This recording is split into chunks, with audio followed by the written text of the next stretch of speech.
Laura. Welcome. You're just in time for supper. You know, we were just having a conversation about the economy and how people are crunching pennies and trying to make a dollar last, and who knows that better than a college student? Really. They have a lot of expenses, and during those expenses, usually the meal is the last thing that is on that, and they sacrifice. They sacrifice nutrition. So I'd like to share with you an inexpensive meal that we can prepare that is going to be inexpensive, it's going to be quick, it's going to be easy, and they're not going to sacrifice any nutrition. You know, we're going to start with tuna, and obviously you see my cans here, and that's my choice of meal for you. Tuna has been around since 1880, and during that time, tuna got its name from a Latin word called thunus, which actually is its scientific name. Tuna has been caught in the wild from the Mediterranean Sea, the Pacific Sea, the Atlantic Ocean, and that's where tuna is caught not from fisheries, but live. Tuna has a more stronger and robust flavor than any other white meat. As I researched tuna, I found out that a modern tuna industry actually started from a man who canned sardines.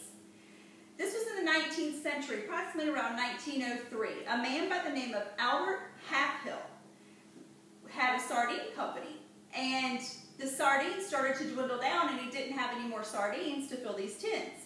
So what he did is he went and got some albacore tuna, and he steamed this, and seen that when he steamed it, it turned into a delicious white meat. So he started canning this and filling this in his cans. His first year alone, he processed 400 cases of tuna. Now that's a lot of tuna. When the war broke out, the First World War, the tuna kept going and was being processed more, and his business just exploded. Well, that was because in World War I, the soldiers needed something that was going to be compatible, containable, portable, convenient. It was full of protein, and this proved to be a perfect solution. So, during the First World War, he sold 400,000 cases. Throughout tuna's 100-year history in the U.S., canned tuna has responded to the changing needs and the taste of American people. Growth has continued, and right now, Americans are enjoying 1 billion pounds of canned tuna per year. The average person consumes 3.6 pounds per year, much of which is from canned tuna.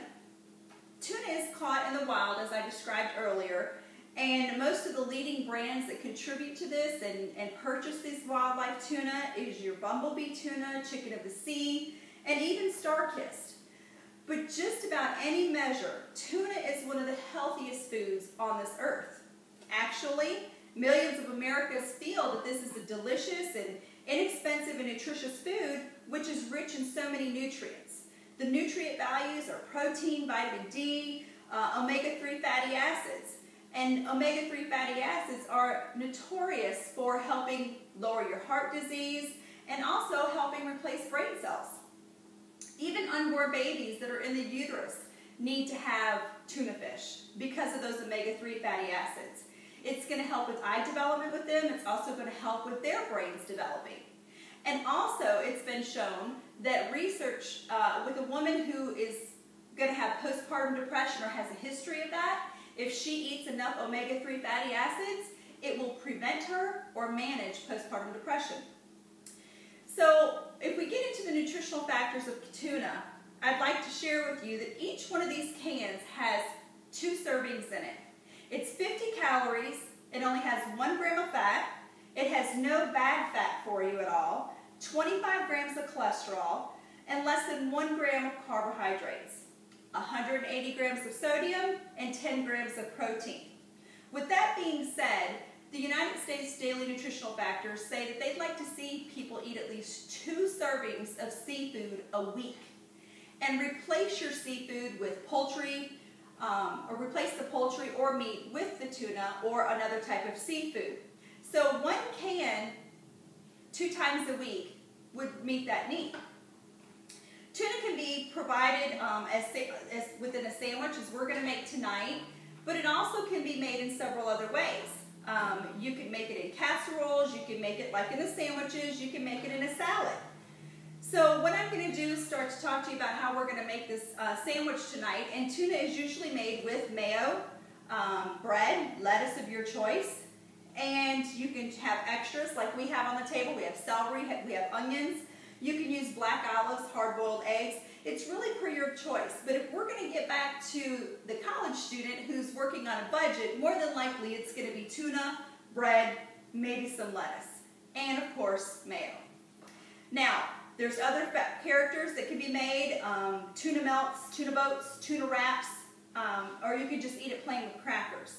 But right now, when you go to get your list of ingredients together, what you're going to do and the steps that we're going to do together, I've done ahead of time to save on our time constraints. But you're going to take a can of tuna, you're going to open it up, you're going to drain it, and then you're going to pour the tuna into your bowl. Once you've done that, you're going to mix it with mayonnaise per taste.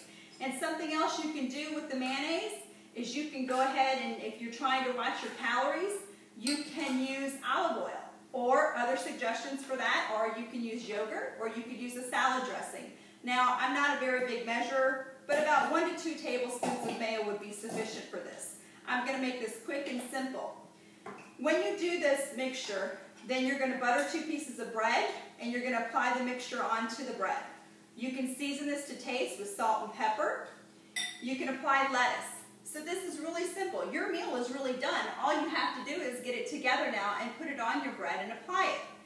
But something I want to bring into a factor is, I know that some people may suggest ramen noodles as a college student's inexpensive route to eat.